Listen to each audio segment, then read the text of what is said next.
See when you look in the mirror? A face, a name, a history. You might recognize yourself, or you might just see the performance you've learned to wear. But look a little deeper. What happens when the mask cracks? When the image in the mirror no longer reflects the truth inside? This is where the journey begins. Not with who you appear to be, but with the fragments of who you really are, hidden beneath the polished surface. The modern self is not whole, it is divided. We live in pieces, torn between identities, roles, traumas, beliefs, social masks, and expectations. A child in pain, an adult in performance, a mind that judges, a heart that pleads, a soul that waits.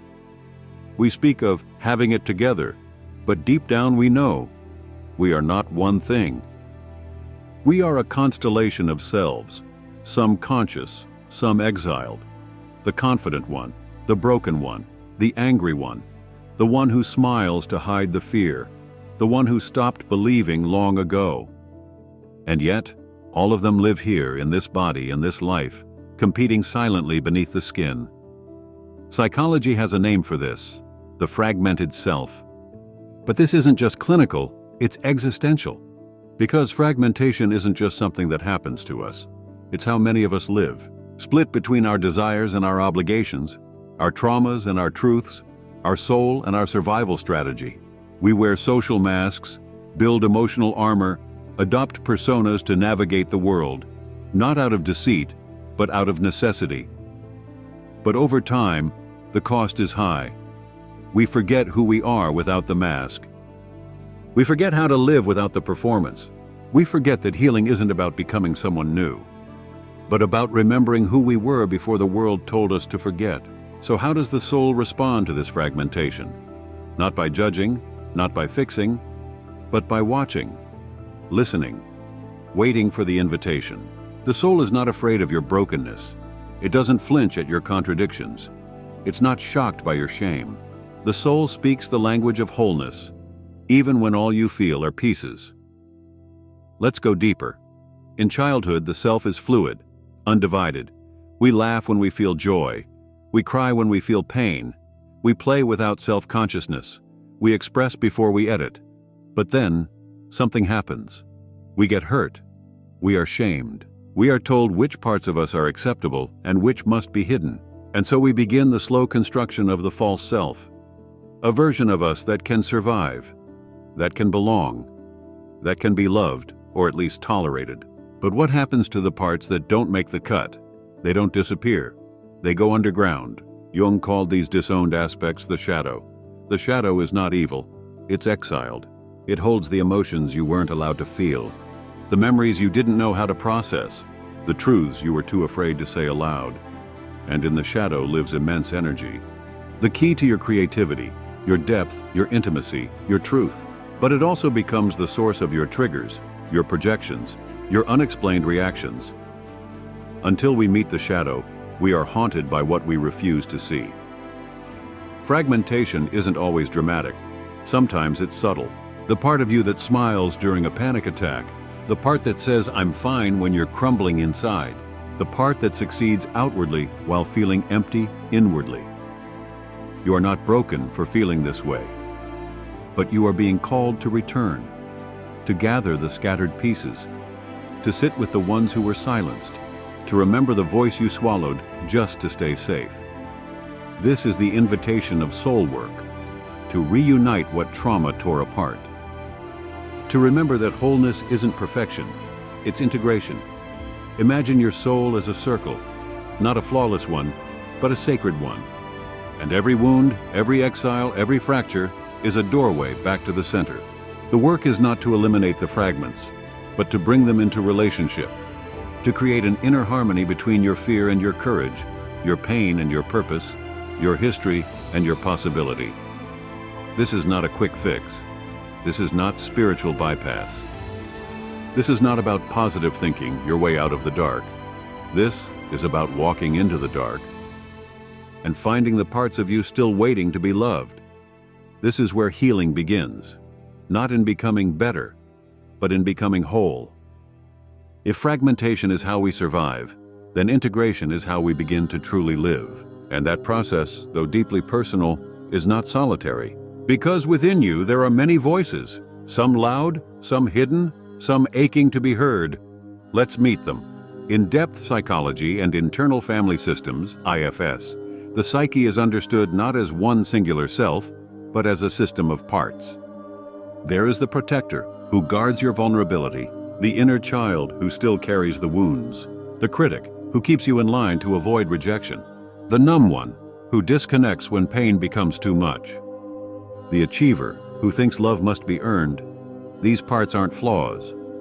They are adaptations, formed in the fires of your earliest fears. Each part tried in its own way to keep you safe. But what protected you in the past can imprison you in the present. The first step to integration is not fixing the parts. It's meeting them with compassion. Sit with your inner critic, not to silence it, but to ask, what are you afraid will happen if I stop trying so hard? Listen to your numbness, not to override it, but to ask, what pain are you keeping me from feeling? Turn toward your anger, not to shame it, but to ask, whose voice am I finally letting out? These questions don't erase pain, but they transform it. Because when a part feels seen, it softens. And when it softens, the self returns to center. In indigenous traditions, this is called soul retrieval. When we endure trauma, emotional, physical, spiritual, a part of the soul can split off to protect itself. Shamans describe this as a literal fracturing. The spirit detaches, waiting to be called back. And while Western science may use different language, trauma response, dissociation, neuroplasticity, the essence is the same. Something in us leaves and waits for permission to come home. Healing then becomes a spiritual homecoming, a ritual of remembering, a ceremony of welcoming back the disowned self. You might not need a shaman to do this. Sometimes all it takes is sitting quietly, feeling into your body and asking, who in me has been waiting? The voice that trembled at age 7, the artist who was told to be realistic, the girl who stopped trusting after heartbreak, the boy who stopped crying when no one came. When you remember these selves, not just mentally but viscerally, you are doing the work of reintegration. This isn't imagination. This is repair. Neuroscience confirms what mystics and healers have long said. The brain is not static. It rewires, it heals, it restores. When we consciously bring awareness to our emotional experiences, especially the disowned ones, we activate the neural pathways of connection, not separation. Over time, the parts of the brain responsible for threat and survival quiet down, and the centers of empathy, insight, and intuition come online. You are not fixing the self. You are returning it to its original architecture, wholeness. Let's pause. Ask yourself, is there a part of you you've been avoiding? A part that makes you uncomfortable, ashamed, or afraid? What if that part is not the enemy? What if it's the very doorway to your freedom? Sit with it. Speak to it. Ask what it needs. Listen, not to control, but to understand. You don't need to make it disappear. You just need to make it feel welcome. That's how the healing begins. That's how the fragmented self becomes sacred again. Wholeness is not perfection. Living with all of you. We are taught to aim for perfection, to tidy up our flaws, to transcend our wounds, to build a better self. But what if healing has nothing to do with perfection and everything to do with inclusion? What if the goal isn't to polish your identity until it shines, but to hold your broken pieces with such honesty that they begin to glow on their own? Wholeness doesn't mean never being triggered. It means knowing what to do when you are. Wholeness doesn't mean constant calm. It means welcoming your storms without losing your center. Wholeness doesn't mean being healed. It means living from a space where all of you is allowed to exist. In Jungian psychology, healing is described not as the return to innocence, but the process of individuation. To individuate is to become who you truly are, not by escaping the shadow, but by integrating it. It's the conscious uniting of opposites, masculine and feminine, light and dark, child and elder, chaos and order. You are all of it. And the more you reject one part, the more power it holds over you. But when you embrace it, you become more real, more whole, more you. And this is what the soul has been whispering all along, not be better, but be with yourself. with the shame, with the rage, with the joy, with the tenderness, with the part of you that pushes people away, and the part that longs for connection, with the child who still wants to be held, with the adult who had to grow up too fast. Every part of you is a thread in the fabric of your being. Don't cut them off, weave them in. Now, a truth you may not have heard before: the healed self is not the shiny self. The healed self is the honest self. The one who can say, "I'm scared," and still move forward. The one who can say, "I don't know who I am right now," and still be loved. Because when you stop needing to be perfect, you become available to life again. You start to feel your breath. You start to notice the light on the wall. You start to cry, not because you're weak, but because your body finally feels safe enough to let go. This is what healing looks like.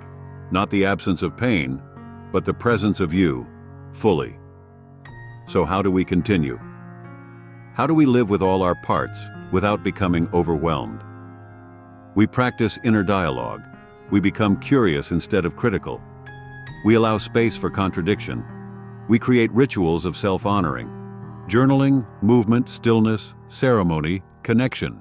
We seek community that reflects us back to ourselves, not with judgment, but with sacred mirroring. We learn to tell the truth, to sit with silence, to breathe through discomfort, not to escape the fragmentation, but to gather it, to hold it, to love it. You are not here to be perfect. You are here to be whole. And wholeness is messy, beautiful, layered, raw, alive. The soul isn't waiting for you to get it together. It's waiting for you to remember that even your brokenness has always belonged. So next time you look in the mirror, don't just see the surface. Look deeper. See the child, the warrior, the wounded one, the healer, the critic, the lover, the soul. See every version of you that made it to this moment. And thank them. Hold them.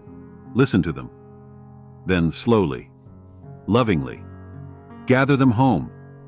Because the self is not a performance. It is a reunion. And healing is not a destination. It is this remembering, this returning, this radical act of being all of you. Now, here, forever. Next time on the Syntax of the Soul series, we explore the soul's language, symbols, dreams, and signs. Until then, stay curious, stay conscious. If this stirred something inside you, subscribe, like, and share this with a fellow seeker.